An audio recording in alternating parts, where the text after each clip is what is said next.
Friends, welcome to Uttarakhand achiever. और जैसे कि आपको पता है कि आपके डीएलएड के एग्जाम्स आने वाले हैं और आपके पास एक नई बुक जुड़ी है, आप प्रारंभिक बाल्यावस्था एवं देखभाल एवं शिक्षा। उसमें आपको जो पहला यूनिट है आपकी जो वो है आपके पास पूर्व प्राथमिक बच्चों का विकास। जो पूर्व प्राथमिक के बच्चे हैं उनका विकास किस तरीके से होता है। उसमें पहली बुलेट है आपकी पूर्व प्राथमिक बच्चों की अवधारणा क्या है, मतलब उसका कॉन्सेप्ट क्या है, कौन होते हैं पूर्व प्राथमिक में बच्चे। अब जैसे कि इससे पहले सालों में डीएड में ये वाला सब्जेक्ट नहीं था, तो ये नया, ये सब्जेक्ट क्या आपके लिए बिल्कुल नया है। तो पूर्व प्राथमिक में बच्चे, मतलब ये कॉन्सेप्ट आया ही क्यों है, तो आपको पता है जो हमारे पास नेशनल एजुकेशन पॉलिसी, जो हमारे पास शिक्षा नीति आई है 2020 की,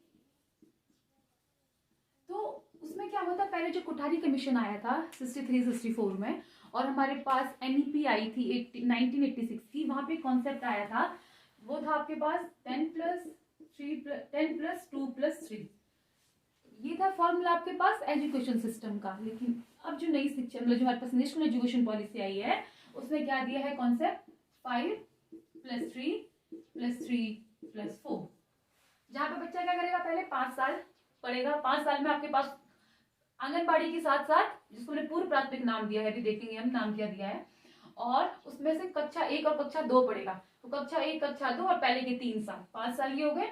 और 3 में क्या क्या आएगा आपके पास, 2 5 तक का, 8 तक का और फिर 12 तक का। यहाँ को बोलेंगे बुनियादी शिक्षा, फाउंडेशनल स्टेज, इसको बोलते हैं प्रिपरेटरी स्टेज, इसको बोलते हैं मिडिल स्टेज, और इसको बोलते हैं सेकेंडरी स्टेज। तो हमारा काम इन 3 से नहीं है, हमारा काम है सिर्फ इन 5 से। अब इस 5 को हमने कैसे करके बांटा हुआ है एनईपी 2020 में।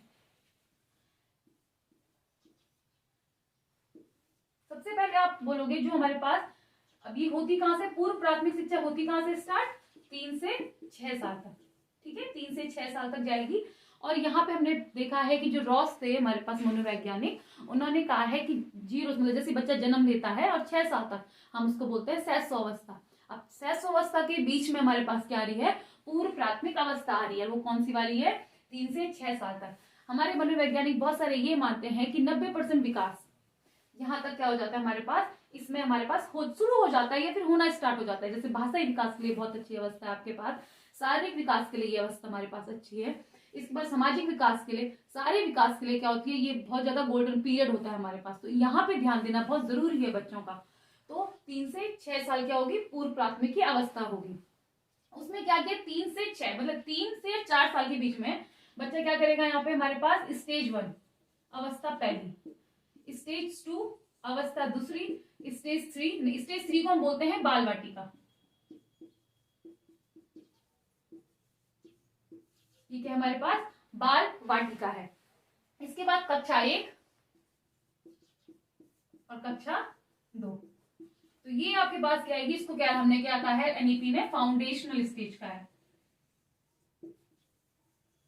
फाउंडेशनल स्टेज मतलब बुनियादी शिक्षा। आप यहाँ पे क्या कर रहे हो, बच्चे की बुनियाद रख रहे हो, नींव रख रहे हो। तो इस शिक्षा की आवश्यकता बहुत ज्यादा है। इसी से हम क्या कहते हैं, जो हमारे पास अगर नींव अच्छी पड़ी हुई होती है तो मकान बहुत अच्छा बनता है। उसी हिसाब से अगर आपकी बुनियादी शिक्षा अच्छी है तो आपके पास पूरे के पूरा आगे क्या होगा, होलिस्टिक डेवलपमेंट होगा, जिसके बारे में एनईपी बात करता है। तो हमने क्या करना था, क्या था, 5 तक कौन से आएंगे हमारे पास, स्टेज अवस्था 1 अवस्था 2 बाल वाटिका, कक्षा 1 और कक्षा 2 हमारे पास किसके अंदर आता है, पूर्व प्राथमिक के अंदर हम ढालेंगे, ठीक है। अब इसके बाद हमने जानना है और इसकी पूर्व प्राथमिक बच्चे मतलब और अवधारणाएं क्या क्या है। सबसे पहले अवधारणा आपकी क्या हो गई है कि हमारे पास 3 से 6 साल वाले बच्चे क्या होंगे, पूर्व प्राथमिक में आएंगे। क्या क्या पढ़ेंगे, बाल वाटिका तक के साथ साथ कक्षा 1 और कक्षा 2 भी हम इसमें आएंगी। अगर पूर्व प्राथमिक की बात करते हैं, प्राथमिक में बच्चा आज तक इसमें ज्यादा था, अब क्या करेगा, वो यहां से स्टार्ट करेगा। जैसे कि हमारे पास जो सिटीज एरियाज थे, सिटीज एरियाज में नर्सरी चलती थी, क्या चलती थी, नर्सरी क्लासेस चलती थी, मतलब नर्सरी चलती थी, एलकेजी चलती थी, यूकेजी चलती थी, किंडर गार्डन चलता था, लोअर किंडर गार्डन, अपर किंडर गार्डन, ठीक है। अब यूकेजी चलती थी, एलकेजी चलती थी, मॉन्टेसरी चलती थी, और हमारे पास प्ले ग्रुप चलता था, आंगनबाड़ी चलती थी। तो ये सारे के सारे किसके ही नाम थे, ये नाम थे पूर्व प्राथमिक के। तो अब ये हुआ है कि हमारे शहरी जो इलाके थे वहां पे तो हमारी बुनियादी शिक्षा अच्छी पढ़ रही थी, मतलब अच्छी हो रही थी बच्चों में, मतलब बच्चे फर्स्ट सेकंड में जाते ही क्या पढ़ने लग जा रहे थे, वो साइंस पढ़ने लग जा रहे थे, ईवीएस पढ़ने लग जा रहे थे। कक्षा 1 से लेकर 5 तक तो ईवीएस ही चलती है, मतलब इंटीग्रेशन है हमारा किसका ये, जो हमारे पास जो ईवीएस पढ़ते हो आप, वो किसका इंटीग्रेटेड है, वो हमारे पास है सोशल साइंस का और एक ईवीएस का, इन सब का इंटीग्रेटेड है कहाँ पे 3 से लेकर 5 तक। तो बच्चा क्या करता है, सीधे ही प्राइवेट स्कूल में जाके ये पढ़ने लग जाता है, उसकी बुनियादी जो नींव होती है, भाषाई नींव होती है, सामाजिक नींव होती है, स्कूल में बैठने की नींव होती है कि बच्चे स्कूल में बैठे तो सही, तो वो कहाँ पूरी हो जाती थी उसकी, वो हो जाती थी नर्सरी में पूरी। तो अब क्या किया सरकार ने, जो हमारे पास जो नई राष्ट्रीय शिक्षा नीति आई है उसमें कहा है कि जैसे प्राइवेट स्कूल में होता था उसी तरीके से आप क्या करोगे, हमारे सरकारी विद्यालयों में भी क्या चलेगी, कक्षा 1 से पहले क्लासेस चलेंगी। तो पहला पॉइंट क्या हो गया, पूर्व प्राथमिक बच्चे कौन हो गए, जो 3 से 6 साल की उम्र में आते हैं, जो क्या करेंगे, प्राइमरी से पहले स्कूल आएंगे, कक्षा 1 से पहले स्कूल आएंगे, वो पूर्व प्राथमिक के बच्चे हो गए। और इनको और जगह क्या क्या नाम से जाना जाता है, सिटीज एरियाज में nursery, kindergarten, Montessori, play group और आंगनबाड़ी के नाम से जाना जाता है। अब हमको ये देखना है, आपने एक और ये बात जो हमारे पास जो किंडरगार्टन होता है, किंडरगार्टन किसने दिया था, किंडरगार्टन दिया था हम लोगों को फ्रोबेल ने। और फ्रोबेल ने जो ये नाम दिया था किंडरगार्टन, कैसे दिया था, उन्होंने कहा था किंडरगार्टन मतलब होते फूलों का बगीचा, और फूलों का बगीचे की देखरेख कौन करता है, माली करता है। तो शिक्षक क्या है, एक माली समान है, जो क्या करेगा, जो हमारे बगीचा है, बगीचा मतलब फूल है, हमारे जो बच्चे हैं उनकी क्या करेगा, वो देख रेख करेगा। तो ये किसने दिया था आपको, ये दिया था आपको फ्रोबेल ने। तो ये हमारे पास किसके बारे में था, ये हमारे पास था पूर्व प्राथमिक के बच्चे कौन कौन होते हैं। अब इसकी हम विशेषताएं पढ़ेंगे, पूर्व प्राथमिक बच्चों की विशेषताएं क्या होती हैं। अब एनईपी ने क्या किया है, कुछ नॉर्म्स रखे हैं 2025 तक, कि हमने क्या करना है, 2025 तक 100% इनरोलमेंट होना चाहिए किसमें, हमारे पास पूर्व प्राथमिक के विद्यालयों में। अब कई विद्यालय आपने ऐसे देखे होंगे प्राथमिक के, जहाँ आंगनबाड़ी भी साथ में चल रही है और हमारे प्राथमिक विद्यालय भी साथ में चल रहे हैं। तो ये इसी के अंडर हो रहा है कि आप इनको क्या करोगे, आप समायोजन, इन दोनों को क्या करोगे, आप मिक्स कर दोगे।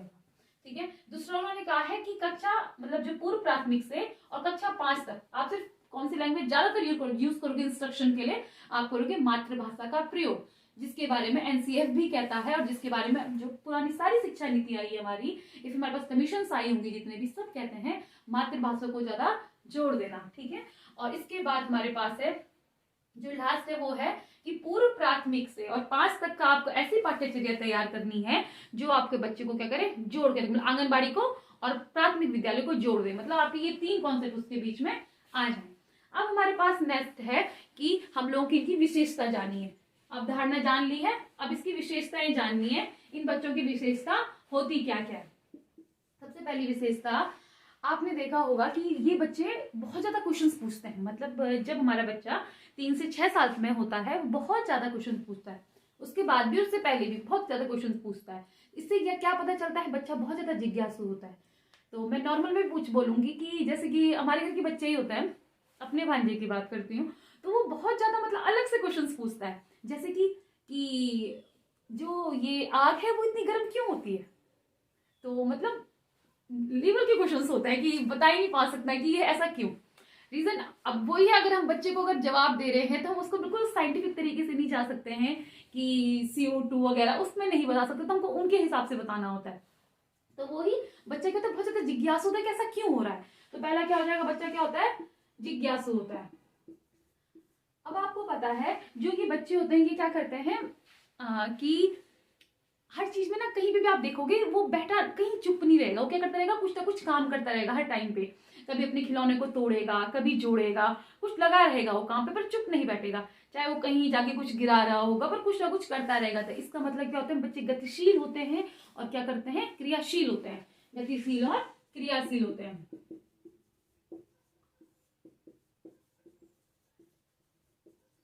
अब आपको पता है जो ये बच्चे होते हैं ये क्या करते हैं, जैसे आप किसी बच्चे को बोलोगे हाँ हाँ तूने बहुत सही काम किया है ना, कि तो वो बहुत खुश हो जाते हैं, है ना, कि आपने हाँ ये सही काम किया, बच्चे बहुत खुश हो जाते हैं। तो मतलब इनका प्रेरणा देना, इनका प्रोत्साहन करना, पुरस्कार देना, ये सब के सब क्या हो जाता है इनके लिए, ये इसमें बहुत खुश हो जाता है। जैसे अभी हमको कोई कुछ गिफ्ट देता है तो इतना खुशी नहीं है ना, पर यह है कि वो बच्चे बहुत खुश हो जाते हैं कि हाँ हमें क्या मिल रहा है, कुछ प्रेरणा मिल रही है, कुछ क्या मिल रही है, कुछ प्रोत्साहन मिल रहा है। तो क्या होते हैं ये, प्रोत्साहन मिलने पे अपना काम और ज्यादा अच्छा और सही करते हैं।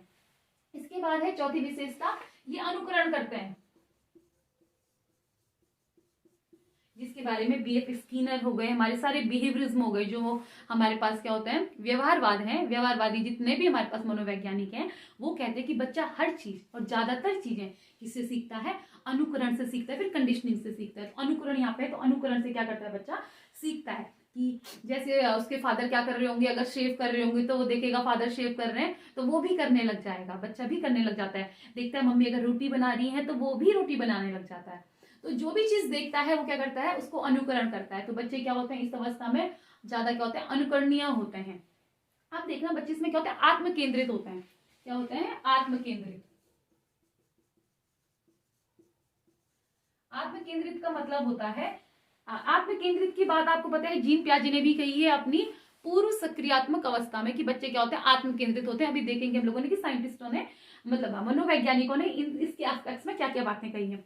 तो आत्म केंद्रित मतलब जो मैं देख रहा हूं उसी एस्पेक्ट से पूरी दुनिया चीजों को देख रही है, एक एस्पेक्ट तो ये हो गया। और दूसरा एस्पेक्ट आत्म केंद्रित का क्या होता है कि वो क्या करते हैं कि ये पेन है तो इस सिर्फ इस पेन को देखेंगे, है ना, कि ये पेन है, कि इसकी हाइट ही हाइट देखेंगे, बस कि हाइट ही हाइट दे दी, या फिर रेडनेस ही देखेंगे कि ये रेड कलर का पेन है, या फिर कि ये गोल है।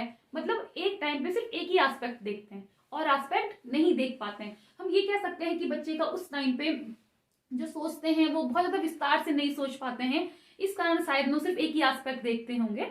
तो क्या है, आत्म केंद्रित होता है बच्चा। आत्म केंद्रित वाक के बारे में भी बात किया है किसने, जीन पियाजे ने भी की है, वाइगोस्की ने भी की है। वाइगोस्की ने आत्म केंद्रित बात के लिए अच्छा कहा है कि वो क्या करता है, उसको आगे मोटिवेट करता है संज्ञान बनाने के लिए। लेकिन जीन पियाजे ने इनको इस चीज को, मतलब जो आत्म केंद्रित बात होती है, ईगोसेंट्रिज्म बातें होती हैं, उसको क्या किया, नकारा हुआ है। अब इसके बाद और जो पॉइंट्स है वो है कि बच्चा इस टाइम पे ना छोटे समूह में रहना पसंद करता है, बजाय कि बड़े समूह से। छोटे समूह में रहना क्या करता है, वो पसंद करता है, छोटे समूह में रहना क्या करता है, पसंद करता है। अब आपको पता है छोटे समूह मतलब स्पेशली खेलना होता है, तो इस टाइम पे जो खेलता है बच्चा, वो खेलता है समांतर खेल, है ना, समांतर खेल खेलता है। समांतर खेल क्या होता है, आप क्या करोगे, एक बच्चा, दो बच्चे हैं ना, आपस में बैट साथ रखे होंगे लेकिन अपना अपना गेम खेल रहे होंगे, आपस में नहीं खेल रहे होंगे। तो जो की उम्र होती है शुरुआत में, इसके बाद वो संयुक्त खेल खेलना शुरू कर लेते हैं, एक दूसरे के साथ खेलना शुरू कर लेते हैं, जो शुरुआत में, लेकिन शुरुआत में क्या करते हैं ये लोग, अपने अपना खेल खेलते हैं। तो ये क्या करते हैं, छोटे छोटे समूह में रहते हैं पहले 3 साल तक, मतलब छोटे छोटे समूह में रहेंगे, एक दो लोगों के साथ रहेंगे, वहां पे इन्हें काम करना बहुत अच्छा लगता है। लेकिन जैसे जैसे ये बड़े होंगे, ये बड़े समूह में रहना पसंद करने लग जाते हैं। तो बच्चों की क्या है ये, मतलब क्या इसकी क्वालिटी ही लेंगे, ये इसकी क्वालिटी है, छोटे छोटे समूह में रहना पसंद करते हैं। ये हमें ध्यान रखना चाहिए कि हर एक बच्चे की अपनी क्वालिटी होती है। मे भी कोई बच्चा 3 साल में ज्यादा जिज्ञासु नहीं हो, पर वो आगे आगे बढ़ेगा और जिज्ञासु होगा। हर एक बच्चा अपने में इंडिविजुअल डिफरेंसेस, व्यक्तिगत भिन्नताएं लेके आता है, जिसका असर, मतलब उस व्यक्तिगत भिन्नताओं को लेके हमने क्या करना है, चीजों को आगे बढ़ाना है। बच्चे पे पालन पोषण का, उसके वंशानुक्रम का, हेरिडिटी का, उसके वातावरण का बहुत इफेक्ट पड़ता है। तो अब ये नहीं कह रहा कि अगर ये सारी जो विशेषताएं हैं, ये जनरलाइज करा हुआ है चीजों को, मे बी किसी में बहुत जल्दी आ जाए, 3 साल से पहले सारी विशेषताएं आ जाए, मे बी किसी में 3 साल के बाद आए, थोड़ा लेट में। तो ये सब जनरलाइज किया कि ऐसे ऐसे बच्चे होते हैं।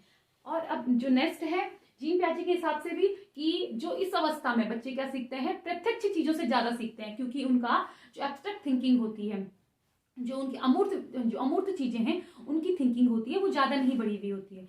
तो वो क्या होते हैं, जो चीजें उनके सामने है अभी, सिर्फ उसी के बारे में सोच पाते हैं। मतलब ये पेन है तो ये पेन के बारे में ही सोच रहे हैं, ये इतना नहीं सोच पाएंगे कि इससे क्या क्या आगे की बातें, मतलब जो अमूर्त बातें होंगी, जैसे उसको हम थ्योरम्स तो क्या ही, मतलब जो बड़ी बड़ी बात, मतलब और बातें हैं कि जो ऊंट है ना वो ऐसा ऐसा चलता है, ऐसा ऐसा चलता है, तो ज्यादा सोच, कल्पनाशील तो बहुत होता है, लेकिन चीजों को आगे एब्स्ट्रैक्ट नहीं सोच पाता है।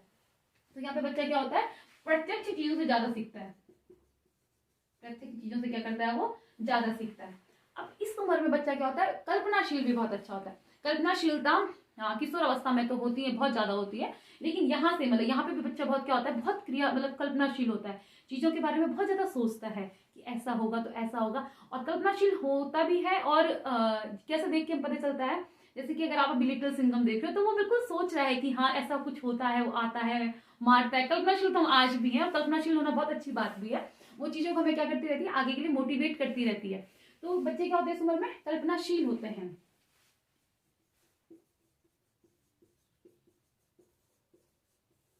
तो हमने देखा बच्चों के इसके बारे में हम लोग पूरा समराइज करके एक बात देखते हैं कि जो पूर्व प्राथमिक के बच्चे होते हैं वो कौन होते हैं। 3 से 6 साल के बच्चे होते हैं। रॉस ने इसको शैशवावस्था में बांटा है, 0 से 6 साल तक के बीच में शैशवावस्था होती है, उसके बीच में है ये। तो 3 से 6 साल वाले बच्चे पूर्व प्राथमिक में होते हैं। एनईपी ने पूर्व प्राथमिक के बच्चों को नाम दिया है फाउंडेशनल स्टेज या फिर बुनियादी शिक्षा। तो बुनियादी शिक्षा को भी बांटा गया है 5 पार्ट में, जिसमें हम लोगों को बोला गया है सबसे पहले स्टेज 1 अवस्था 1, अवस्था 2 बाल वाटिका, उसके बाद कक्षा 1 और कक्षा 2 आएगा। इसके बाद हम लोगों ने देखा है कि सबसे पहले ये कॉन्सेप्ट लाया कौन है, मतलब जो हमको पूर्व प्राथमिक का कॉन्सेप्ट या फिर ये लाया कौन है, ये कौन लाए हमारे पास फ्रोबेल लाए हैं, जिन्होंने किंडरगार्टन स्कूल स्टार्ट किए थे। अभी किंडरगार्टन के बाद इन्होंने एक पद्धति भी दी थी जिसको बोलते हैं हम लोग खेल पद्धति, की इस स्कूल में किंडरगार्टन जैसे स्कूल में जहाँ छोटे छोटे बच्चे आते हैं उस स्कूल में हम लोग किससे पढ़ाएंगे, हम लोग उसको खेल विधि से पढ़ाएंगे। तो खेल विधि के आविष्कारक कौन है हमारे पास, वो है हमारे पास फ्रोबेल। अब इसकी जरूरत पड़ी ही क्यों, कि जो हमारे पास प्राइवेट स्कूल्स थे वहां पे क्या होता था कि बच्चा पहले से ही कक्षा 1 के लिए तैयार हो जाता था। तो जहां पे उसको जो बुनियादी शिक्षा सीखनी थी, वो क्या हो जाती थी, वो सीधे कक्षा 1 में सीखता था हमारी सरकारी में। लेकिन प्राइवेट में क्या होता है, वो पहले सीख जाता था। इस कारण क्या होता था, उसका डेवलपमेंट भी बोला जाएगा या फिर चीजें बहुत ज्यादा आसानी से सीखी जाती थी। और हमारे बहुत सारे मनोवैज्ञानिक का मानना है कि जो हमारी ये उम्र होती है, ये वाली शैशवावस्था की जो उम्र होती है, वो बहुत ज्यादा गोल्डन पीरियड होता है किस चीज के लिए, हमारे डेवलपमेंट के लिए। तो उस डेवलपमेंट के लिए उस स्टेज का फायदा उठाना बहुत ज्यादा जरूरी है। 90% विकास हमारा यहाँ पे हो जाता है, कई मनोवैज्ञानिकों का मानना है। और हम लोगों को क्या करना है, उस 90% जो विकास होता है उसमें क्या करना है, उसको और अच्छा देना है। ठीक है, इस कारण क्या हो गया हमारे पास ये कॉन्सेप्ट आया है कि हम लोग क्या करेंगे, अब अपनी सरकारी स्कूल में भी क्या करेंगे, पूर्व प्राथमिक को चलाएंगे, जिस कारण हम लोग इनरोल जो बच्चे हमारे पास कक्षा 1 से 5 तक है वो हमारे स्कूल में ही रुके रहे। ये हमारी एनईपी का क्या है, हमारे पास एक उद्देश्य है पूर्व प्राथमिक को क्या करने का, पूर्व प्राथमिक को स्टार्ट करने का। आपने देखा है कि अब क्या हो रहे हैं, बहुत सारे जो हमारे पूर्व प्राथमिक के विद्यालय हैं वो क्या कर रहे हैं, आंगनबाड़ी और प्राथमिक को एक कर दे रहे हैं, वो इसी के अंडर कर रहे हैं। फिर हमने देखा एनईपी के उद्देश्य क्या क्या थे कि 2025 तक हम लोगों ने क्या करना है, 100% इनरोलमेंट करना है अपने पूर्व प्राथमिक में, पहला। दूसरा, मातृभाषा का प्रयोग करना है। और तीसरा, ऐसा पाठ्यचर्या बनाना है जो क्या करे आप लोगों के, जो आप लोगों को इन दोनों को मेल दे, मतलब मिला दे, कि जो हमारे प्राथमिक विद्यालय और आंगनबाड़ी क्या हो जाए, एक हो जाए। इसके बाद हमने देखा कि इन बच्चों की विशेषताएं क्या होती हैं। ज्यादातर सभी बच्चों की विशेषताएं एक पल के लिए कहेंगे 12 वर्ष तक की विशेषताएं चलती रहती हैं। तो इनकी विशेषताएं क्या क्या है, ये बहुत ज्यादा जिज्ञासु होते हैं, क्वेश्चंस पूछते रहते हैं बार बार। ये क्या होते हैं, बहुत ज्यादा कल्पनाशील होते हैं, अपनी कल्पनाओं में रहते हैं। इसके बाद ये हमने देखा कि ये क्या होते हैं, क्रियाशील होते हैं, गतिशील। क्रियाशील हर टाइम कुछ करते रहते हैं, गतिशील होते हैं, इनको प्रोत्साहन से और आगे बढ़ते हैं, छोटे समूह में रहना पसंद करते हैं, प्रत्यक्ष चीजों से ज्यादा अच्छा सीख लेते हैं। और कल्पनाशील होते हैं, अनुकरण या चीजों को ज्यादा करते हैं कि कोई ऐसा करे तो हम भी ऐसे ही करेंगे। आत्मकेंद्रित होता है, किसी भी एक चीज का एक ही एस्पेक्ट देखते हैं, जिसको हम बोलते हैं सेंट्रेशन। और जैसे बच्चा इसके बाद क्या हो जाता है, जैसे हमारे पास 8-9 साल का हो जाएगा, उसके बाद क्या हो जाता है, डिसेंट्रेशन, मतलब जो हमारे पास आत्मकेंद्रित होते हैं वो हटने लग जाता है, अब उसका पूरा एस्पेक्ट देखने लग जाते हैं। तो यहाँ पे हमारे पास कुछ साइंटिस्ट थे, मतलब मनोवैज्ञानिक है, जीन प्याजे। तो जीन प्याजे में कौन सी अवस्था आएगी, जीन प्याजे की आती है ये प्री ऑपरेशनल, 2 से 7 साल, ये जीन प्याजे के हिसाब से आती है। और हमारे पास एरिक्सन थे जो, उनकी ये कहां पे आती है, इसको बोलते हैं पूर्व संक्रियात्मक अवस्था, इसको बोलते हैं हम लोग इनिशिएटिव वर्सेस गिल्ड। ठीक है, पहचान, इनिशिएटिव वर्सेस गिल्ड। ठीक है, तो ये भी क्या आती है इसकी, इसमें आती है एरिक्सन के 3 से 6 साल में ये वाली अवस्था आती है। और यहाँ पे बच्चा करके ज्यादा अच्छा सीखता है। तो ये था आपके पास पूर्व प्राथमिक की धारणा और विशेषता, जो पहली बुलेट थी आपके पास आपके पाठ्यचर्या में। अब हम नेक्स्ट है जो इसका, कि इन बच्चों का विकास कैसा होता है। तो उसमें सामाजिक विकास आ जाता है, मानसिक विकास आ जाता है, भावात्मक विकास आ जाता है। ये सारे विकास किसमें आते हैं, इसके पूर्व प्राथमिक के बच्चों में आते हैं, जो हम लोग नेक्स्ट वीडियो में देखेंगे। Thank you and have a nice day.